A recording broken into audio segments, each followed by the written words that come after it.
No? Morning! Hello everyone, we're back with another story. I feel like all we do is film stories for the YouTube channel and for the school website, Facebook page.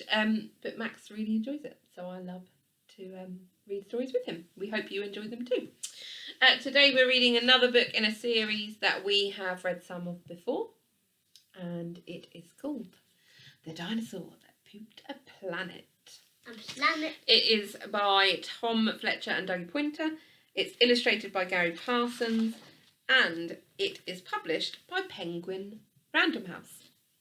It's what you're going to say. Yes, I have to say those bits. Ready? You haven't said it in a while. The Dinosaur That Pooped a Planet. Danny and Dinosaur liked to have fun. Some days they had lots, some days they had none.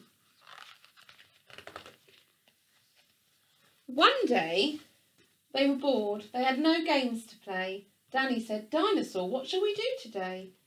We could mow the lawn, we could tidy the place, we could do our chores, or we could go to space." "But you mustn't forget to have lunch," said their mummy. "You cannot have fun without food for your tummy." So they packed a packed lunch for the Science Museum, where rockets were kept if you wanted to see them. And write them. I'll say those words at the end. There were hundreds of rockets and spaceship surprises, tall ones and small ones of all shapes and sizes, and one that was ready to launch with a door big enough for a boy and his pet dinosaur. They ignored all the warnings, they couldn't care less. They pressed all the things that they shouldn't have pressed. T-minus 5, 4, 3, 2, 1, ignition! They started their intergalactic space mission. My goodness. They flew higher than houses and buildings and cranes, much higher than birds, even higher than planes. What even higher? "We're in space," Danny yelled as they floated around, but the dinosaur's tum made a rumbling sound. Yeah. "Is it time to have lunch?" Danny looked at his watch. Then he looked all around for the dino's lunchbox. Danny started to worry. Then he started to panic. They'd left their packed lunches back home on their planet. So with no food on board, not the smallest of crumbs, a disastrous dinosaur feast had begun. It gobbled up gadgets and gizmos galore. Nothing was safe from the space dinosaur. Robots and ray guns and blinking red blinkers, eating things thought up by NASA's great thinkers. The hyperdrive gamma reactor machine was swallowed along with the space tractor beam. Oh my goodness, all those important space gadgets. It chewed and it chomped on the spaceship's controls. The rocket was dotted with dino tooth holes. Inside it was bare, the spaceship was empty. Outside there were more things to eat. There was plenty. It broke down the door with a cool ninja chop. Out in space, dinosaurs are much harder to stop.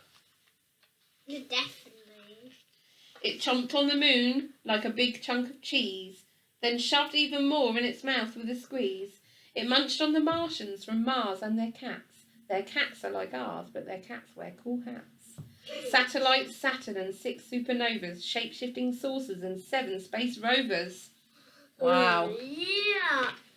Can't believe that. It guzzled 5 gallons of fuel from the tank, and Danny's jaw dropped as he watched what it drank. With a crunch and a crack and a nom nom nom nom, in one dino gulp, their rocket was gone. Now nothing was left. All Danny could see was a fat dinosaur where the rocket should be, and so they were stranded with no way back home. Just Danny and Dino in space, all alone. Goodness. Now Danny was crying. He cried and he cried. He cried and his tears filled his spacesuit inside. Unless they were going to stay there forever, the dinosaur needed to do something clever. With the feeling of guilt deep down in its gut, its brain brewed a plan involving its butt. It knew there was only one thing it could do. To get them back home, it needed to... Just guess this. Poop. Poo.